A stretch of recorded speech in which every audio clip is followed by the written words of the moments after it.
पहली बात तो है कि जाने और अनजाने में बड़ा अंतर है। नहीं, जाने में और अनजाने में बड़ा अंतर है। अनजाने में ऐसा है कि जैसे अचानक पैर पड़ गया और कोई जीव मर गया, हम मारना नहीं चाहते, ये हुआ अनजाने में। लेकिन जानबूझ के मारना उसे हुआ जाने में। तो जो जानने का दंड है वो विशेष है और अनजाने का वो माफ भी है, क्योंकि आपका उद्देश्य मारना नहीं था। जैसे एक बार हम बर्तन मांजने के लिए श्री जी के पात्र मार्जन करने के लिए मिट्टी लेने के लिए गए, तो अब हर जगह से मिट्टी तो ले नहीं सकते, कहीं थूका हो कहीं कुछ हो, तो मेड़ से मिट्टी लेने गए। तो फावड़ा से पहले ऊपर के हटा के फिर नीचे की लेने, तो जो ही फावड़ा हमारा सो खजूर नहीं होता, अब वो कट गया। अब हमारा उद्देश्य तो जीव को कष्ट देना, बड़ा हृदय में व्यथा हुई, अनजाने में तो वो व्यथा से ही क्षमा हो गया।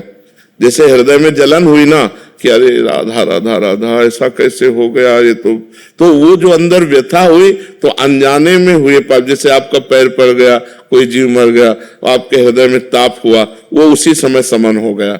लेकिन जानकर जो पाप किया जाता है वो इस जन्म में नहीं होता, वो आगे प्राप्त होता है। क्योंकि पीछे जन्म में जो हमने पाप किए उनसे जो शरीर बना, उस शरीर को सुख दुख भोगना पड़ेगा। जैसे इस समय हम अच्छा काम कर रहे हैं, लेकिन पीछे हमसे पाप कर्म हुआ तो आज हमको भोगना पड़ेगा। अच्छा काम करते हुए भी हमें भोगना पड़ेगा। अब पीछे का पुण्य आ गया और हम बुरा काम कर रहे हैं तो हमें अच्छा लाभ प्राप्त होगा। इस कर्म जो अभी हम वर्तमान में पाप कर्म कर रहे हैं और हमें पुण्य पीछे का आ गया तो वो हमको लाभ देगा।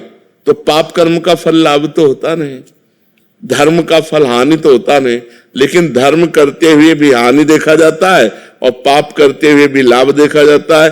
ये पूर्व का है, आज का जो कर्म है वो आगे हमें देगा। इसलिए हमको बहुत संभाल के अपनी नई जीवन की जो क्रियाएं हैं उनको बहुत संभाल के करना चाहिए, नहीं तो भोगना पड़ता है। अब इस जन्म का जो भजन का है वो आगे उसका फल मिलेगा। तो पेमेंट महीना के बाद ही मिलती है।